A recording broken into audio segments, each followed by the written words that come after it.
Coming up next on Passion Struck. When you can reach somebody who wants to do a DIY home improvement project and you make it easy, you give them the information that they need, the tools, maybe you give them discounts, it's the opposite of annoying. It's a blessing and they appreciate it. So just the simple ability to figure out when is the right time to reach out to someone that I'm trying to influence is pure gold. Welcome to Passion Struck. Hi, I'm your host, John R. Miles, and on the show, we decipher the secrets, tips, and guidance of the world's most inspiring people and turn their wisdom into practical advice for you and those around you. Our mission is to help you unlock the power of intentionality so that you can become the best version of yourself. If you're new to the show, I offer advice and answer listener questions on Fridays. We have long-form interviews the rest of the week with guests ranging from astronauts to authors, CEOs, creators, innovators, scientists, military leaders, visionaries, and athletes. Now, let's go out there and become Passion Struck.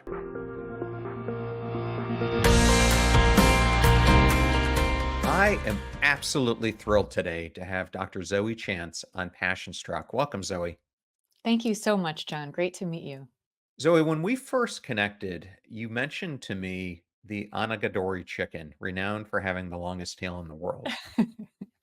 How does this remarkable bird symbolize your work and what you strive to achieve in your field? Well, I'll tell you the genesis of how you and I connected was through Team Onagadori, which is a small, semi-secret, cultish book of book authors who are writing on behavioral science. Most of us are behavioral scientists, some science journalists, and we're people who are experts in our field, but we're not celebrities whose book launches and is an instant New York Times bestseller. So these are long-tailed books that have to be very carefully, gently, and with a great amount of labor and love brought into the world and nurtured while they're there. It's like these chickens called the Anagadori chicken, which are famous in Japan, and they are so revered that these are given sometimes as gifts to heads of state. And they're so delicate that when one of these chickens is given as a gift, it's also given with a caretaker to lovingly make sure that this chicken will survive and thrive. Their tails can be 4 meters long. These chickens have the craziest tails. And this is how it feels for me to be an author of a book that's out in the world. My book has been out for a couple of years now and still nurturing it. And I appreciate your help in that. And John, do you relate at all to that feeling of the nurturing that goes on from an author toward his book? Well, I absolutely do. I didn't go into this hoping it was going to be a bestseller. I mean, if that was a result, that was great. But for me, the bigger thing I was looking for was lasting impact. And I wanted people to read this because I didn't create it for it to be a book that just sat on your bookshelf. I wanted it to be something that someone would take out and use in their life to make it better.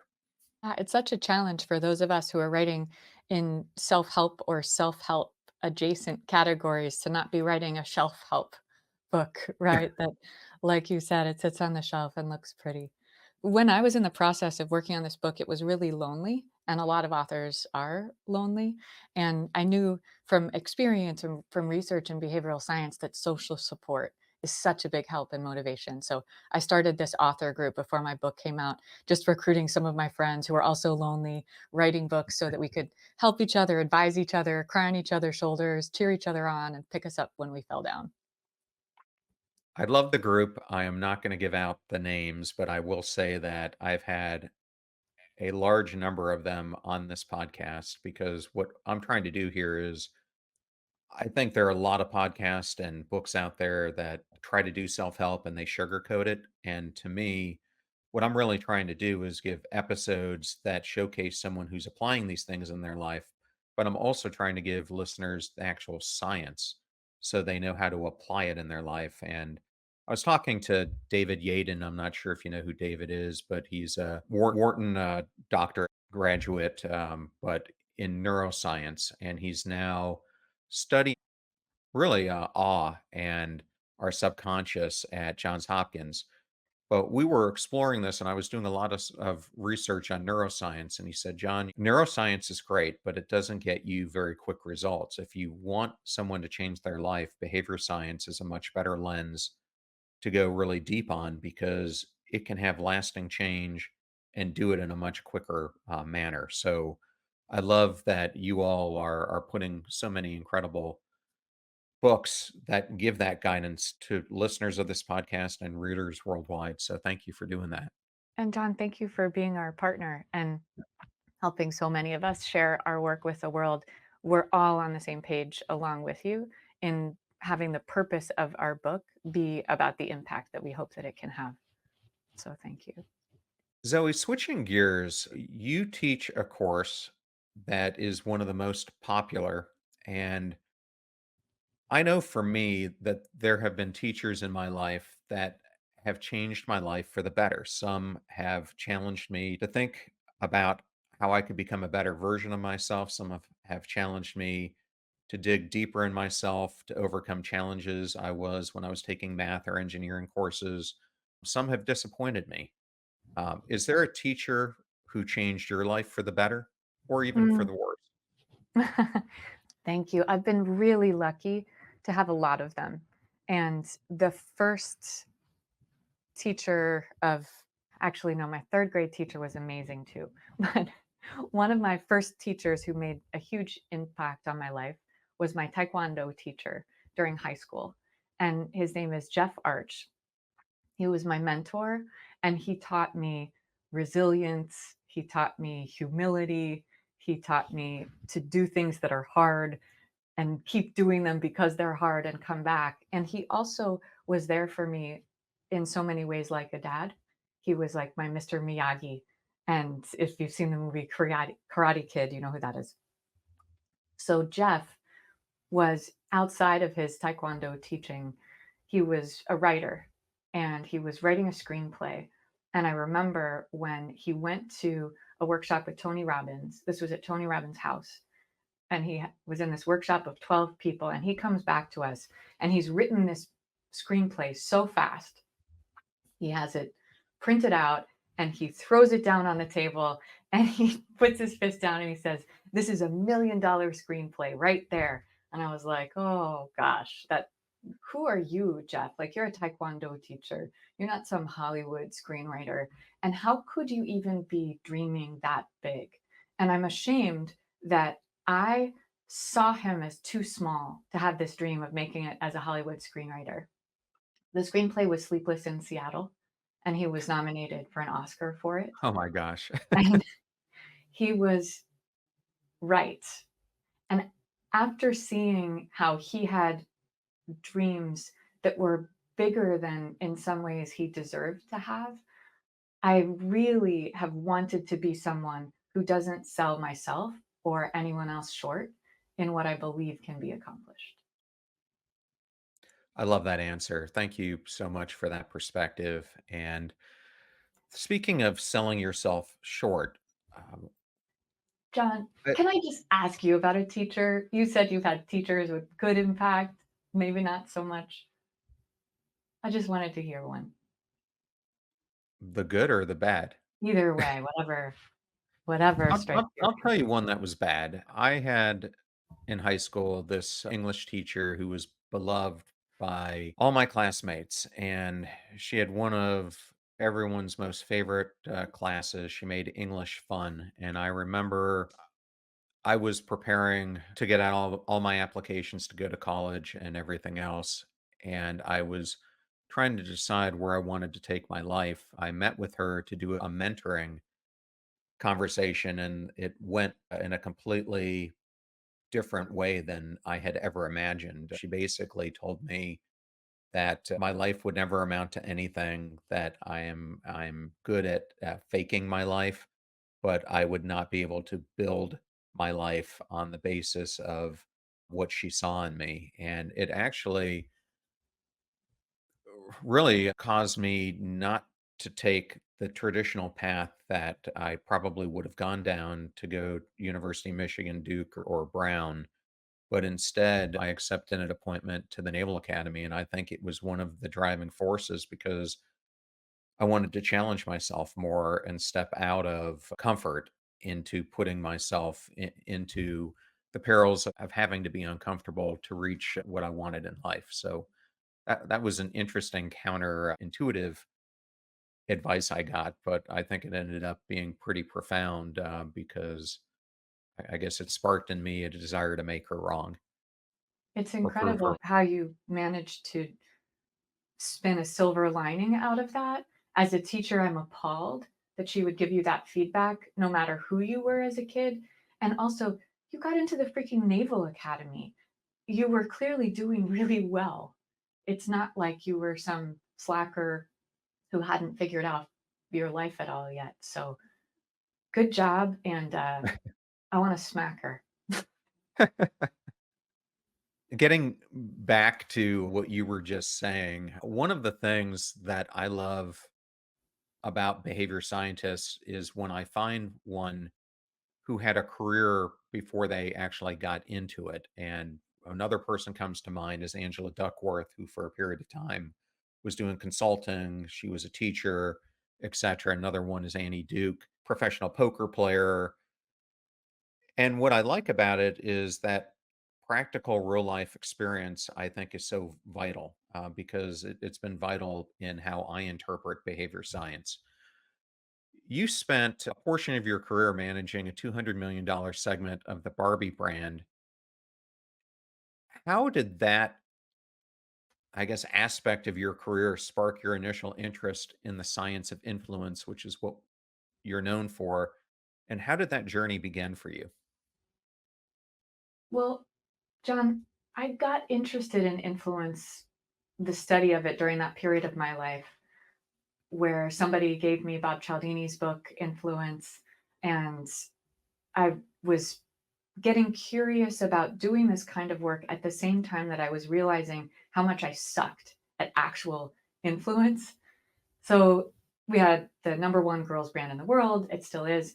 And for anyone who's curious, when I saw the Barbie movie, it was basically traumatizing. I was having PTSD because Mattel was not unlike Mattel is represented in the movie back then. But I hear from students who've been there recently that it's a much better, more fun, engaging, and good place to work now. But what was going on was we were selling to people without fully understanding their behavior and how they made the decisions that they did. And then also, I was trying to influence senior managers and failing at persuading the senior vice president in our group or the president of the company, CEO. And both of these failures turned out to later, I learned, be explained by some basic principles of behavioral economics. But when I was there at Mattel, we would ask girls, say in our core target market, ages 3 to 5, we would say, "Who's Barbie and what does she do?" And they would say, "She's a bride and she gets married." Okay, great. And we would put together bridal play sets and there'd be cake, groom, flower girls, presents, dress, everything you need for a Barbie wedding. And then we would send our insights team spies to observe these little girls in their houses. How do they really play with Barbie? And these little girls were having Barbie weddings, but it would be like a mermaid Barbie and the dog. And they just didn't need all of the stuff we were trying to sell them. Or when girls are getting a little bit older, we would ask them at ages 7 to 9, as they're in air quotes, aging out of Barbie, who's Barbie and what does she do? And girls by that point have become self conscious and aware of what they look like and how they're perceived. And the positive part of that is that they get excited about fashion. So they would say Barbie's a fashion model and she wears cool clothes. So we'd hire fashion designers, design a whole bunch of cool clothes, and they would sell okay, but the bridal playsets not as spectacularly well as we thought. We would send our insights team into those girls' houses.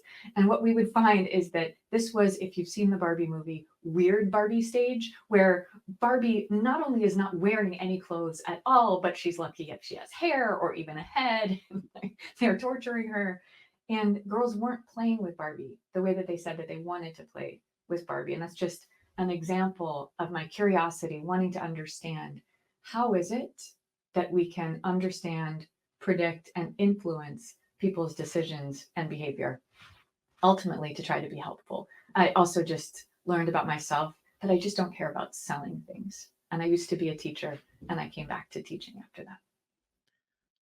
Well, I think you and I would agree that I think one thing that everyone should have to try to do is be in a sales role for at least a portion of your life because it is so much harder if it's not a natural thing for you to try to learn how to do. It's such a good way to build resilience and face rejection and get through it. What have you sold, Jen? Oh my gosh, I've sold everything from software to consulting services to personal transformations. Yeah, Is there go ahead. any part of the sales process that still makes you uncomfortable, or have you embraced it all by now? When I had first gotten out of the military, I had been in consulting for I think 3, 4 years, and I had transitioned to Anderson Business Consulting. People would recognize it as Accenture today. And I remember I was doing these pitches to clients, and admittedly, I was putting them to sleep because I was doing these long PowerPoint presentations. And I happened to stumble upon a methodology that PricewaterhouseCoopers had that they called the placemat exercise, meaning they would take this thing that looked like a placemat that you would put in front of you at dinner, and on it, whatever they were selling, they would articulate it in that one placemat. And what it taught me was that we need to be crystal clear on what we're selling and we need to simplify it in a way that the person who's buying it completely understands it. And if you can't do that through a placemat and have a 45-minute to an hour long conversation about it, then you're not tight enough on your messages. And that really taught me a critical skill about selling. And that is when I was sitting there delivering all that information, I wasn't looking and experiencing the emotional state of the person who was buying from me because I was so much concentrating on delivering content that I wasn't really watching their body language, their receptivity, and taking those cues to alter the conversation. And I think that is one of the most important things when it comes to selling or influencing anyone is that whole technique of you've got to listen, put yourself in the other person's shoes, and adapt the message that you're giving to them.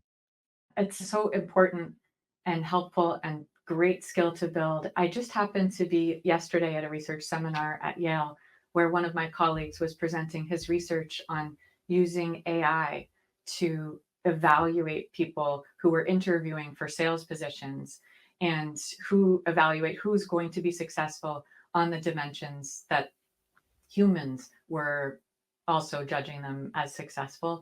And one of the biggest mistakes that candidates would make that would hurt their evaluations was spending too much time talking about the features of the product instead of what you're talking about the needs of why this would be helpful. Absolutely. And I think the other thing someone in sales really needs to do is you can't go into something cold. I got really good at doing tons of research. So I understood what the company was going for. I'd look at their board documents, I'd look at their investor pitches, and I'd try to understand what their market struggles were so that I could relate to the person on the other side. And you do a lot of that still on this podcast, which I've heard in your different interviews. Man, you Do you got to think do a that's lot your of research because I don't want my interview to be the same one that Lewis Howes or Jay Shetty or Ed Millett or Mel Robbins does with the same person. I want it to be different and I want it to be impactful. And most importantly, I want it to be something that impacts my audience to make them better. Something I did want to pick up on about your time at Mattel is when I was at Lowe's, it was really the first time I ever experienced behavior science. And when people think of a retailer like Lowe's, they probably don't realize how sophisticated behind the scenes they were on using analytics. When I was there, the company and what really differentiated it at that point from Home Depot is we absolutely ran the whole business and competed based on analytics. And one of the most sophisticated areas where I would say we were probably one of the top 20 companies in the entire world was customer experience. And it was the first time I interacted with behavior scientists because we had hired not a lot of them, but there were like two or three in this group. And I helped them build this capability that we called single view of the customer. And through behavior science and some underlying data sources that we were able to tap into, we had a 92% accuracy rate of understanding our customer.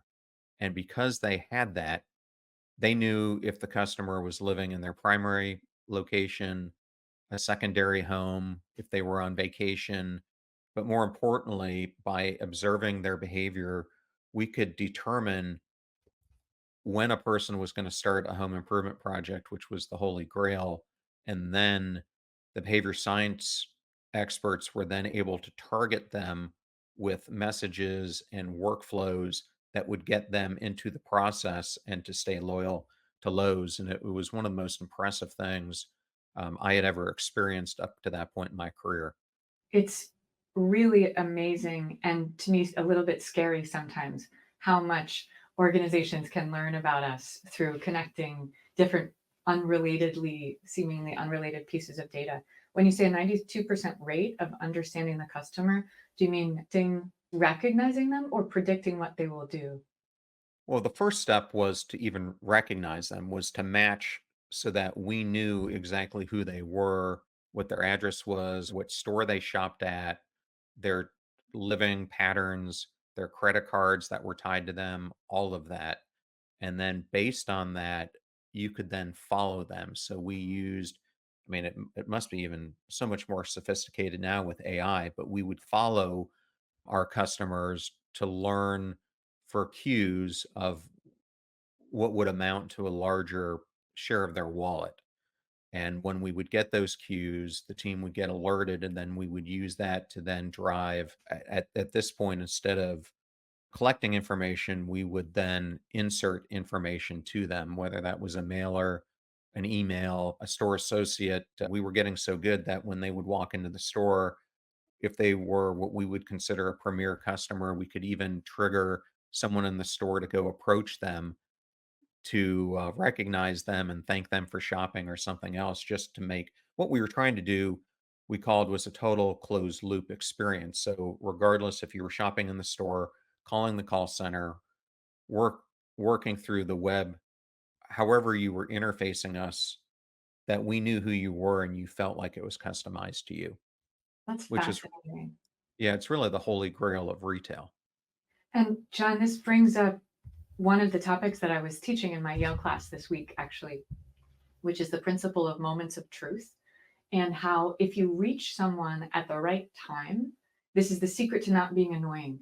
So if you're trying to influence someone to buy things for a DIY home improvement project when they're on vacation or they just don't have any interest or funds to do that, it's annoying. But when you can reach somebody who wants to do a DIY home improvement project and you make it easy, you give them the information that they need, the tools, maybe you give them discounts, it's the opposite of annoying. It's a blessing and they appreciate it. So just the simple ability to figure out when is the right time to reach out to someone that I'm trying to influence is pure gold. It absolutely is. It was one of the most important things we were working on. And I think it's one of the most important things any company can work on because if you don't understand your customers, you're never going to be as successful as you could be. And with moments of truth, it's helpful to think of the whole context. So the time and also the place. And the ideal moment of truth is when you can solve a problem that they have right now. And at the very least is reach out to somebody when they have the bandwidth to pay attention so that you're not trying to interrupt all the other things they're doing. Absolutely. Well, Zoe, I'm going to double down on this Lowe's topic because as when I was there, we brought in a third party who had psychologist, organizational or cultural psychologists who were evaluating senior executives who had the potential that they could be C levels or even the CEO of Lowe's. And I was fortunate to get tapped as one of those. And we went through this long exercise, and I wound up in the top right hand quadrant, right where you'd want to be. And I was so thrilled. And I went and talked to this psychologist who was the head leading it for a debrief. And she says to me, John, you've had this phenomenal career up until this point. You're the youngest vice president at Lowe's. Your career skyrocketed. You've done all these things. And then she said the Marshall Goldsmith line, but what got you here won't get you to where you want to be. Love that book. And she didn't really give me the answer. And it left me, I have to tell you, coming out of that conversation being so frustrated because I didn't know what I was lacking or what she meant. At that point, I felt like I was Superman. And as time passed, I realized that where I was weak is that I had gotten that success because of my intellect, because of my hard work, because of my ability to outthink other people. But as I was getting more senior, emotional intelligence and influence become paramount, especially as you go up into the C suite. And I think as a CEO, which I've done, probably 90% of my job is was influence. I'm influencing customers to buy the product. I'm influencing the board. I'm influencing the company to do what we need to do to hit our KPIs and core strategy. It's all about influence. And when I think about this, I think a lot of people think that influence is just something we have, something we're born with. And to me, it's like courage. You can develop courage even if it's not an inherent trait for you. What experiences for you led you to believe that influence could be taught? We're, I believe, influencing each other all the time. And I think part of what you're talking about is influencing people in the direction that we're trying or hoping to influence them. And I have been blessed to be teaching this course that I teach at Yale. It's called Mastering Influence and Persuasion. For I think it might be now in its 12th year. It's so much fun. I got to invent it. This is what I believe I was born to do. And I get to watch over the course of this is a half semester course. So I have 150 students right now who are with me in 7 weeks. And to see the transformations from the beginning to the end of what happens when we have this personal transformation that has us showing up differently in the world and then changes how the world reacts to us. The exercise, just as an example, that students did this week, it's real world challenges for every single class. The one for yesterday was a game called Bigger and Better. And you start with a paper clip, and then you and a partner trade up as many times as you want for a week with anyone who's willing to trade with you for something bigger and better and bigger and better. The craziest, biggest, best thing has ended up being a Volkswagen Jetta that students got over a week. And they gave it away to a refugee family, and it was beautiful. Yesterday, the biggest, best thing, or one of them, was a pizza party for the entire class and a python in a jar in some kind of liquid. And somehow this happened from a combination effort of a pizza place and a tattoo parlor. But overall, what happened for these 150 students out in the world was that they were going out and they were sharing, here's a crazy idea. Would you like to play this game with us? And asking for something more than they can pay back in return. And then seeing how the world welcomed them and how so many people are open to being part of something that sounds cool and participating in a generous way. Then fast forwarding to students who have finished the class and gone out into the world and used these techniques. I hear back from former students all the time. Like one of them is has been the domestic climate chief of staff, and now she's Biden's special advisor on the climate, running the White House climate team and saying, this is exactly how things are done in the White House.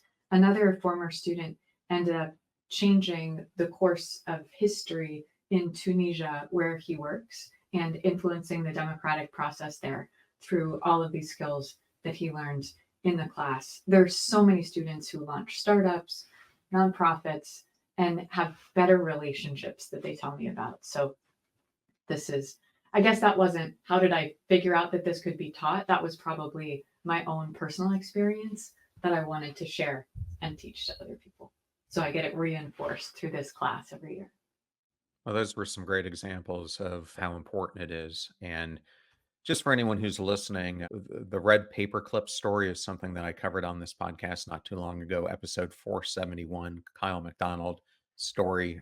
And I did it on 4 ways to master creative thinking. But if you really think about it, what Kyle did is a masterclass in influence. It's so fun. I share the pictures and that story with my class. And Ben, did you share on the podcast that when he gets the house, well, whatever, spoiler, when he gets the house, that the town of Kipling in Saskatchewan also makes him honorary mayor for a day. And they are a Guinness Book of World Records holding giant red paperclip statue that's still there, apparently, for anyone who wants to take a road trip. It's a masterclass on influence for sure. Well, absolutely. It is such a fun story, an unbelievable story. Your book is really a masterpiece at understanding our inherent superpowers. In fact, the book is Influence Is Your Superpower. And when I think about this as a superpower, I think there's a common misconception that people have about influence being an individual effort. How can we start shifting that mindset so that we realize it's really in our interconnectedness that our influence can change?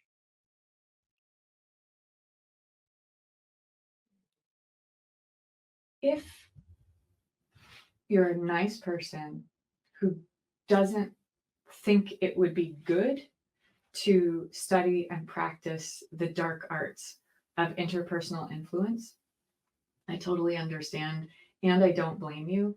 And it's an indicator that unconsciously you're playing small. And in order to do anything more than you can easily through your individual effort accomplish, we're going to have to influence other people. And if you want to have more influence than you can as one human being, it's definitely going to be by empowering other people, maybe even by teaching other people some of the dark arts of influence, which might not be so dark. So if we're not trying to influence each other, and if we're not trying to study it and practice it, what happens, because influence is power, is that we're just leaving the world in the hands of the power hungry people who have no reluctance to study and practice the arts of influence. So I think absolutely everyone who has a good heart needs to study this science.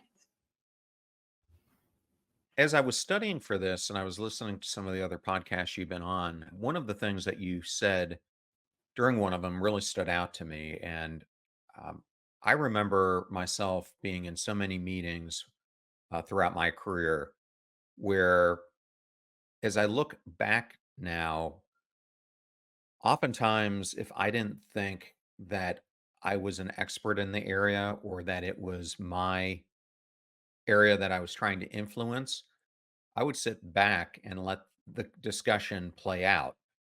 And what I noticed was that those who spoke up earliest in the discussion, whether their opinion was right or wrong, significantly influenced the direction that the rest of the meeting ended up going in. And it's something that you brought up, that it's so vital to understand that if you want to influence something at work, or could be even in a meeting, I don't want to say meeting, it could be you're just out with your friends and a topic comes up. Jumping in early and expressing your idea early is vital. Can you just explore that a little bit more? It's similar to the psychological principle of the anchoring effect that some people interested in behavioral science have studied, where, say, in a negotiation, whoever introduces a number first, it has a bit of a gravitational pull on the discussion of the range of what might be possible. And similarly, whoever joins or starts a conversation on the early side about an idea has this gravitational effect on where the conversation goes, what the direction is and what might be possible or what might seem reasonable. Even deeper than this, another reason to speak up early as a practice in a conversation is so that you and other people register your own presence in this group. And you know how in group dynamics just is such that when we're talking to a group of people, we're not making eye contact with everyone. As the speaker, you rarely notice that. But as a listener, you definitely notice it if you're one of the people who is not getting eye contacted by the speakers. If that's been going on for a while, then it's harder for you to speak up. And then if you do speak up, people are like, oh, well, that person is here. Hey, Zoe. If you speak up earlier, people are looking at you when they're speaking. They're including you in the conversation, and it's easier for you to speak up later. So I would say if you have something to contribute to a conversation toward the beginning, absolutely do it. But also get in the practice of just speaking up early, even if you don't have that great thing to say, like asking a question or agreeing or disagreeing with something, reacting to what somebody else says, or being part of the chit chat before the meeting. This is especially for introverts, especially for people in junior roles or people who just don't feel as comfortable. And behavioral introverts are people who think before they speak. And that includes anyone who's not super comfortable or anyone who is speaking a language that they're not completely, totally fluent in. So thank you for bringing up the timing again, John, and absolutely agree with you about speaking up early. Zoe, one of the things you asked me to do to make this a win for you was to bring up some practical examples for the audience to absorb so that they could picture themselves in these scenarios. The way I'm going to do this is I'm going to go through some of the core concepts of your book that I found, and I'm going to ask you about that core concept, let you explain it, and then I'm going to provide a scenario that we can discuss.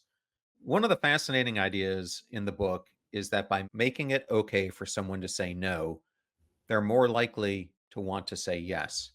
Can you explain how removing the pressure from a request can actually increase the chances of a positive response? Sure. And I'd like to start with a challenge for anyone who's joining us and listening to this conversation, which is the very first challenge that I offer students in my class. And I write about it in Influence Is Your Superpower. And this is 24 hours of no. And that's 24 hours of you saying no to other people's invitations or requests so that you get to experience how much of a people pleaser you probably are. Most of us are more of a people pleaser than we thought. And also so that you can get some practice becoming more comfortable with saying no, especially saying no to the request without necessarily saying no to the person or the relationship. When we get comfortable saying no, we get comfortable with other people saying no to us. And when we're comfortable with the idea of other people saying no to us, then when we're asking them something or for something or making an invitation, we don't have pressure embedded in that request. We don't have neediness in that edge to our voice, which is repulsive. So pressure is repulsive because people don't want to be told what to do. They don't want their freedom to be restricted. And even if you're offering them something great, they want to say no or run away. Like in a study by one of my dissertation advisors, they literally had a table set up in the street in Boston. The sign says free money, and they're giving away $50 bills. And some people are taking them, and a bunch of people are crossing the street when they see the table with the sign because they think they're going to be pressured to do something. Asking without pressure has people feel that they have some agency and autonomy, and they're more willing to consider a request. And asking without neediness has people feel that they can choose whether to say yes or no, and they're not going to feel guilty if they say no. So starting with you saying no, ending with other people saying yes to you in an indirect and magical loop. Okay. Well, I love that explanation. Let's give a listener a scenario that they can put themselves in. And this is one I came up with because, especially with the holiday season coming up, I think it's something that many people might face. So let's say a listener or a viewer is in a situation where they need to ask their manager for time off during a period of peak work and busyness. They know their boss might hesitate to approve it, but they really need that time off. How can they use this no pressure approach you talk about make it easier for their boss to say yes? If you were coming to me and you wanted to ask your boss for time off during this peak period, I guess this is because you're asking your boss who definitely knows that they can say no and perhaps should say no ish to you. I don't know that I would focus on trying to make it feel comfortable for them saying no, because I don't know if that's going to make them more likely in this particular situation to want to say yes. I would use a different approach here, if you don't mind. And I would ask my boss. So I would do the reinforcing their autonomy, acknowledging their freedom. So listen, I know there must be lots of other people asking for time off right now, and you probably have a lot of requests. I have this thing that's really important to me, and I'm just wondering what would it take to make it possible for me to have time off at this point when other people wanted to. So in this case, I would probably suggest asking, how could this happen? To enlist the boss in creative problem solving rather than something like, totally understand if it can't work. I know lots of people are asking, no pressure. I would ask, what would it take? What do you think? But maybe you have a better way of making it feel comfortable to say no than I was thinking of. Because you're so experienced in these arts. What do you think, John? To me, I guess it comes down to if I'm the person who's receiving this, is this person who's asking for time off someone who asks for a lot of time off? And is this a recurring pattern?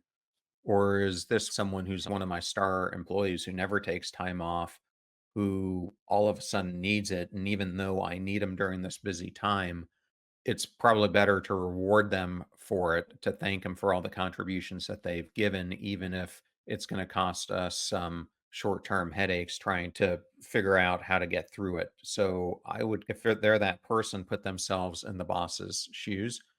But I would also say that the sooner you can get in for the request, the better, because a lot of times it's FIFO, first in, first out, when it comes to these things. Yeah. And if you're too late, you have lost the opportunity to even ask for it because there's not going to be a way for the boss to accommodate for you.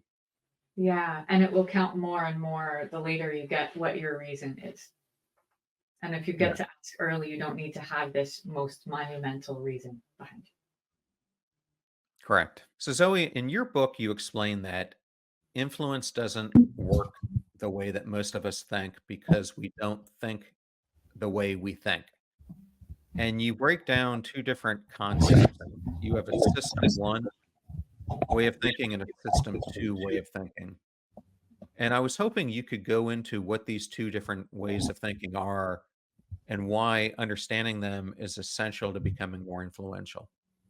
Sure. And it might help if I then touch back on the mysteries at Mattel of why I was so uninfluential and people weren't doing what I thought they would do to make it concrete. These two systems, system one and system two, I use an analogy of a gator and a judge because it's just a little more concrete and memorable. System one and system two together are responsible for 100% of our decisions and behavior. And the discipline of behavioral economics has discovered many ways in which thinking in terms of these two systems can predict anomalous behavior as well as normal behavior. System one is like an alligator. It is this unconscious primal system that takes no effort at all. And these are our snap judgments, gut reactions, emotions are here. Anything that through practice becomes habitual, essentially effortless.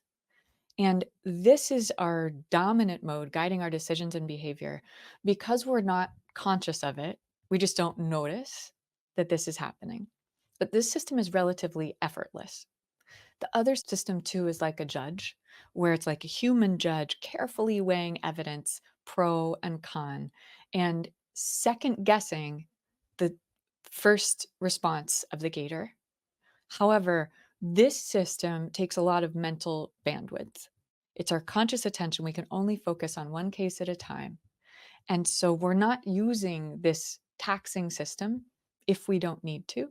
And this is where, when we're trying to influence someone, timing matters a lot because their conscious mind is always already busy. The system also is influenced by the snap judgments and habits, biases of the gator part. When I was at Mattel and I didn't understand about kids and the Barbie brand, I mentioned that the gator is lazy. And the gator part of us is most biased toward doing things that are easy. Anything that adds friction really reduces the likelihood that someone will take action. So these little girls, for example, these girls who wanted to have Barbie weddings and they did have Barbie weddings, it was just much easier to have a mermaid and a dog than to use all of the play set stuff that we were selling them. And with the girls getting a little bit older who were playing with Barbie, like weird Barbie, they said that Barbie was a fashion model, but then the reason she wasn't wearing any clothes is that if you've ever played with Barbie, you just can't get her clothes back on after you get them off because she has these stiff arms and stiff legs and you just can't pull them on. So there was really no mystery there.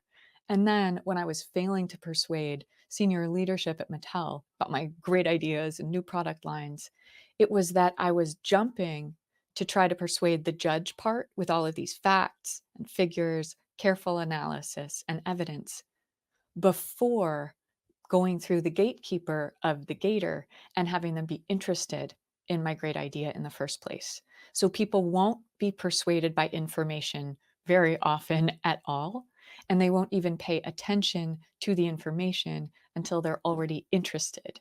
And at that point, they have a hypothesis. So a lot of what I teach and write about is about influencing that gator unconscious piece of us. Okay, so let's do a scenario around this. Let's say a listener is a salesperson, something we talked about before, and they're trying to pitch a new product to a potential client who seems really skeptical about it.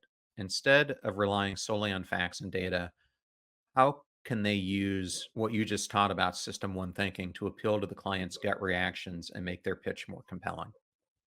So, in this particular case where you say that the client is skeptical, when we have some disagreement or some resistance, this is the usually the threat detection system of the gator part. And the threat detection system in all of us is overactive. This system is constantly scanning the environment for opportunities and threats like a gator lurking beneath the surface of the water. The threats are much more important than the opportunities. Because if you miss an opportunity, you might go hungry. If you miss a threat, you might die. When you're trying to influence someone, you're very likely a threat. Maybe it's a threat to their time or their attention, maybe some resources or social capital. But very often, what people perceive is that you're a threat to their freedom. So if somebody has resistance for whatever reason to whatever your great idea is, that person is going to need to feel heard before they're even able to listen. So, in a one on one conversation, like a sales conversation, it can sound like witnessing and exploring their resistance. I've shared with you my great idea, John, and it might be that you're just like, and I would say, you're looking a little skeptical and just leave it open for you to share this with me. So, you're telling me something you don't like about my idea. And I say, really, really, tell me more about that. I might say, wow, it sounds terrible. Is there anything else?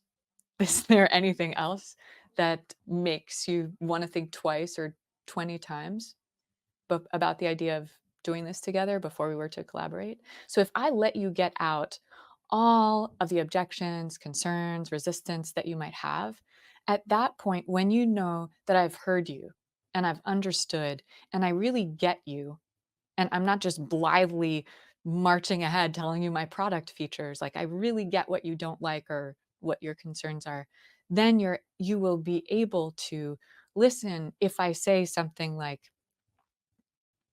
all of these concerns that you've just shared with me, I get it. They're totally valid. And I would feel certainly the same way that you do if I were in your situation.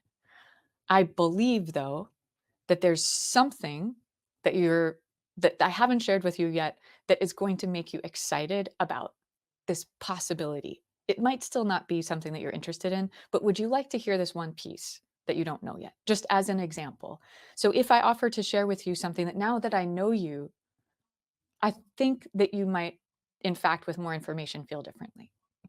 So witnessing resistance before pressing forward with trying to influence somebody is super important. And if they're not resistant, then it's probably the gator part is just a matter of building rapport, right? We're getting to know each other a little bit, smiling, we find something in common. Then the gator part is saying, like, oh, I like John and I'm interested in something that John might have to say. Would you agree with that from your experience?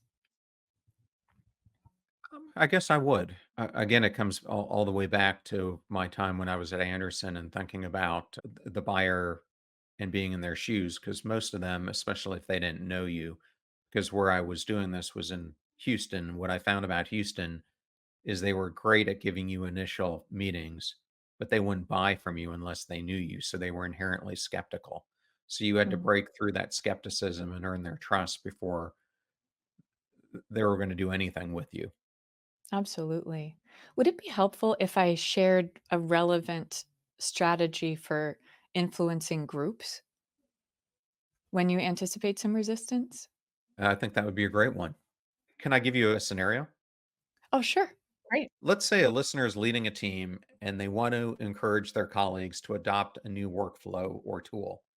However, they're encountering resistance because people feel overwhelmed by the learning curve. I think this is something a lot of people probably experience. How would you advise that they get their colleagues on board? It's a miserable situation to be in. And I was recently coaching someone in a big tech company who was running a team that had this exact problem. When you have a group who needs to be brought on board with a great idea, to even say, try this as a pilot, I recommend a strategy based on the Japanese principle of nemawashi, which is consensus building or cultivating the roots. And this is the really influential practice of having key pre-meetings before the meeting. And it's most important to be meeting with people who might have some resistance or that they have some resistance to this idea. So it could be people who don't like you or your team. It could be people who've already voiced some objections to this idea. And it also can always be people who would have to actually implement this idea. So when you're sharing your idea in a pre-meeting with people who are resistant, you're sharing the bare bones version and you're asking their advice about solving any concerns that they come up with. And you're just witnessing and exploring resistance like I talked about. In the pre-meetings, by the way, I also recommend that you, if you can, have a conversation with any of the most powerful decision makers or people who the group is going to look to for their thoughts, and also with people who are allies who could support you. When you talk to the people with political power and status decision making, also ask their advice about the politics. When you talk to allies, also ask their advice, ask if they'll support you in the meeting.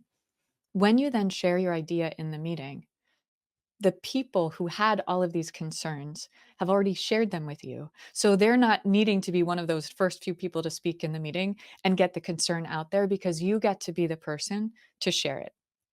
You get to frame it in a way that's helpful. For example, I'm going to share this new process that we have, a new tool, which I think is going to make a huge difference for us in terms of productivity. And when I was talking to John earlier, John had some concerns about the amount of effort, for example, that it's going to take, and the amount of time that it will take, some logistics, which are going to be really important for us to figure out. And I have some ideas about that.